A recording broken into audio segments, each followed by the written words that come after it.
Yo, yo, yo, what's up guys? DIY Scoot. Konting guide lang at tutorial sa pagkakabit ng MOCC horn ko. Lagi kasi may nagtatanong ko ng businang ginagamit ko. Ito po yun. Ito po yung sira. Sira ito na nakatabi lang.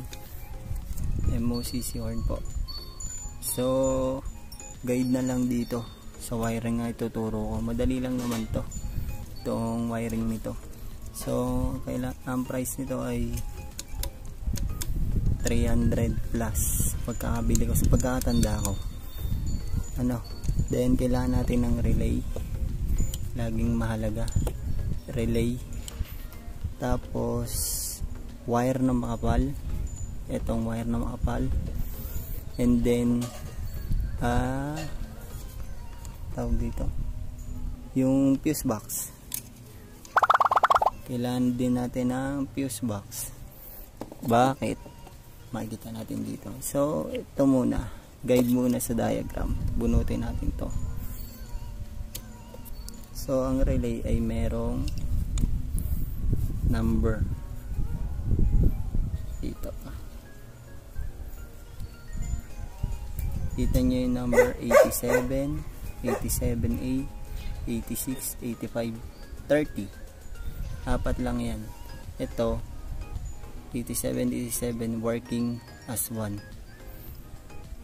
85, 86, 85, 30. May sarili silang line. Madali lang to. So kakabit muna natin siya.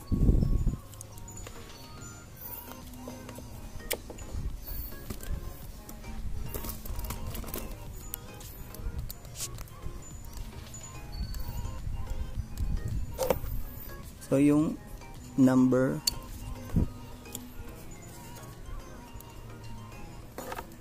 85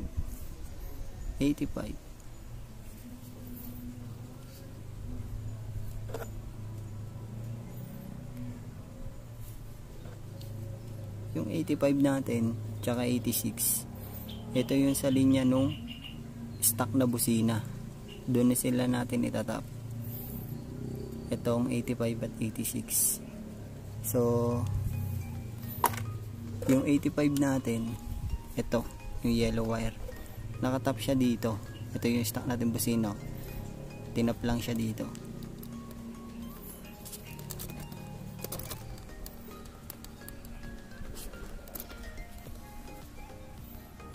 Yan sa blue green flash wire yung 85. Tandaan nyo 85 sa blue green flash wire. Magsusulat din ako ng diagram nito para mas madali. Tapos jot down nyo para madali nyo siyang malalagay. And then yung 86, ito yung 86 sa pink wire siya nakatap. 86, 85, 86, 85. Yan. And then doon tayo sa number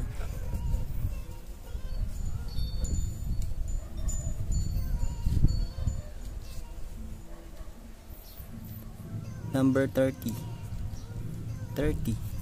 Itong 30 ay nakalagay sa positive ng battery natin.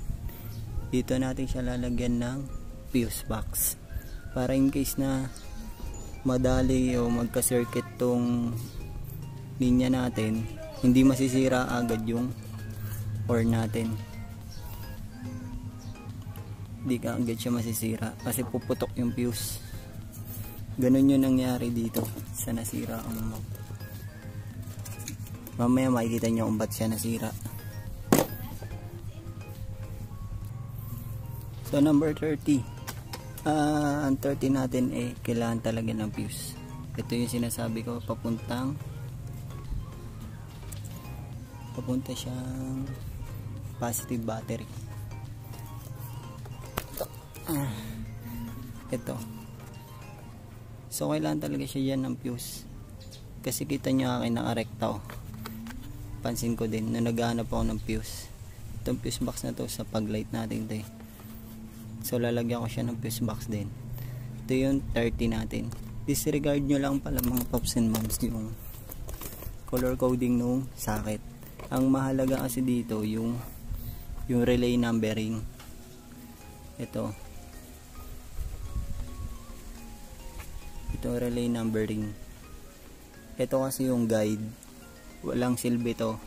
Ito yung color lang, kaya kahit magkaiba-iba sila ng kulay, no problem. So tapos na tayo sa 30.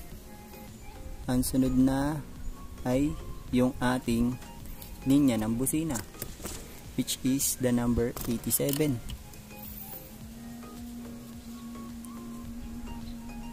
87 at 87A. Ulitin ko, isa lang po ang function nila. Ano po? Then sa ating socket is 4 wire socket lang. Ibig sabihin sa isang 87 lang siya nakakonect.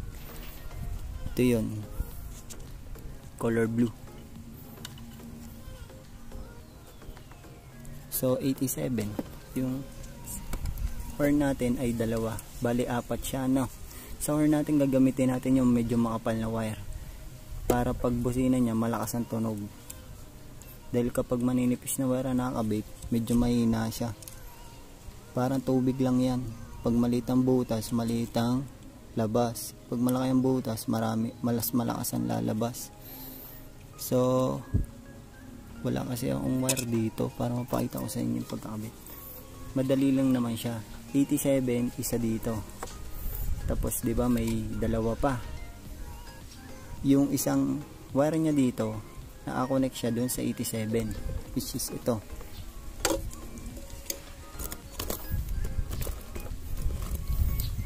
Ayan o, nakatap siya, kita nyo. Tapos nakasaksak siya dito. Bali ito yung linya nung isang dun sa kabilang busina na ganito, naka 87 patong. Tapos may isa pa,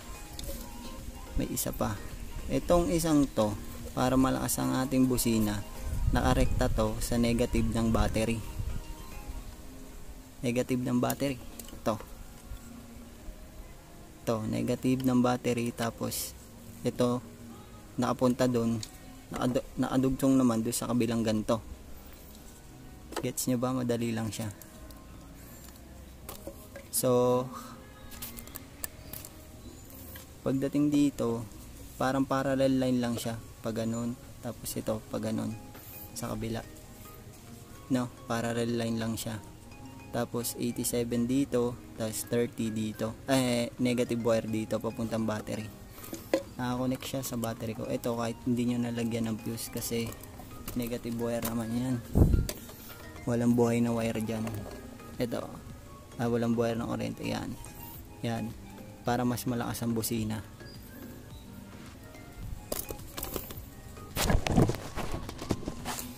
So summary,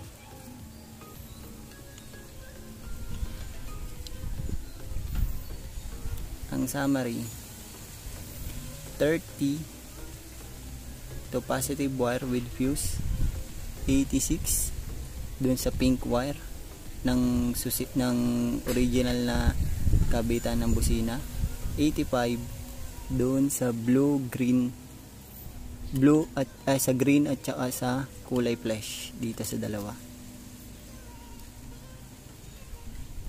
Then yung 87 doon sa isang ganto nakadugsong, then yung isang ganto nakadugsong din siya doon sa 87, papunta din sa ganto niya. And then yung isang ganto is to negative battery, pero nakasaksak din yung wire niya papunta naman doon sa kabila, parallel line lang. So gets nyo na mga paps and mams, madali lang to. Then lalagyan ko sa uli, lalagyan ko siya ng drawing para mas madali siya intindihin. Kakabit na natin siya.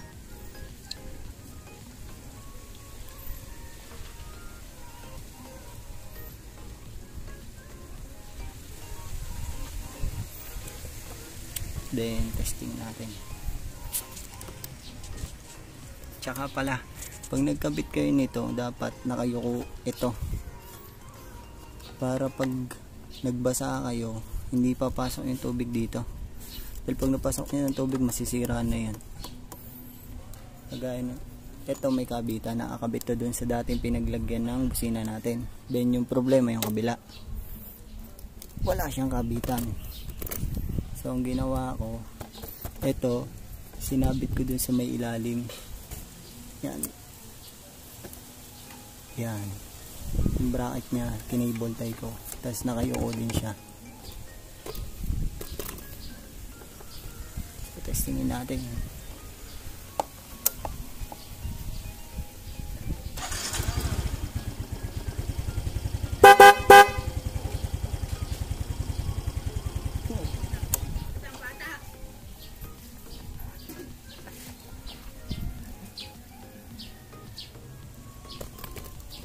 So yun, nagulat ang baby ko. So yun, salamat sa panonood. Sana may natutunan kayo. Patuloy na mag-like and subscribe. So salamat. Ciao.